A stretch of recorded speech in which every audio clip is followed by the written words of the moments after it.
नमस्कार. संघर्ष न्यूज चॅनलमध्ये आपलं सरचं स्वागत आहे. मी सचिन पुटके. उल्हासनगर मधील स्मशानभूमीत असलेले डॉक्टर बाबासाहेब आंबेडकर यांच्या पुतळ्याच्या मुद्द्यावरून आंदोलन दिवसेंदिवस तीव्र होत आहे. आज सत्यमामा सुंदरम यांनी समाजसेवक राजू अरसोडकर यांच्या घरी जाऊन प्रत्यक्ष भेट घेतली. या आंदोलनात जाहीर पाठिंबा दिली.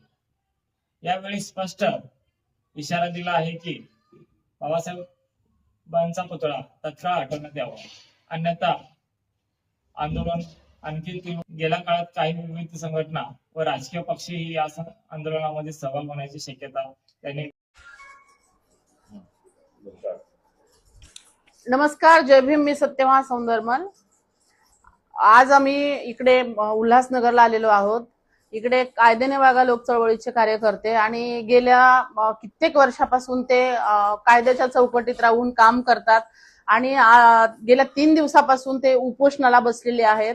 या अगोदर त्यांनी 30 उपोषण केलेले आहेत आणि आत्ताच्या याच्यामध्ये त्यांचं असं आहे की त्यांची तब्येत साथ देत नाहीये, त्यांना काही आजार पण आहेत. परंतु असं असताना सुद्धा कायद्याने वागा या लोक चळवळीचा एक भाग म्हणून आम्ही सुद्धा कार्यकर्ते आहोत आणि मी बीडहून आलेली आहे. बीडमध्ये मी वेगवेगळ्या मुद्द्यावर आम्ही काम करतोय. ते काम करत असताना बालविवाहासारखे मुद्दे असतील, डोमेस्टिक व्हायलन्स सारखे असतील, वेगवेगळ्या महिलांचे प्रश्न असतील, ज्येष्ठ नागरिकांचे प्रश्न असतील, हे सगळं काही सोडवत असताना आम्ही कायद्याचा आधार घेऊनच हे काम करतोय.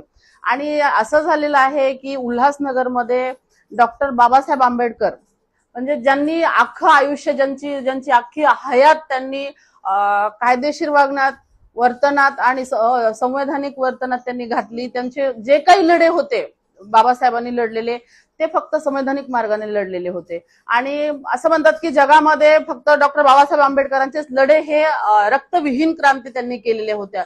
आणि असं असताना डॉक्टर बाबासाहेब आंबेडकरांचा पुतळा हा बेकायदेशीर आणि असंवैधानिक मार्गाने उल्हासनगर या ठिकाणी बसवलेला आहे आणि त्यामुळे तो पुतळा तिथून हटवण्यात यावा. म्हणजे त्या ज्या स्मशानभूमीत तो पुतळा बसवलेला आहे तो हटवण्यात यावा, यासाठी राज असरोणकर जे उपोषण करत आहेत, तर त्या उपोषणाला आम्ही पाठिंबा देण्यासाठी आलेलो आहोत. आणि इथलं जे काही पुतळा स्मशानभूमीत बसवण्याच्या पाठीमागचं जे काही पॉलिटिक्स आहे तर ते भयंकर आहे.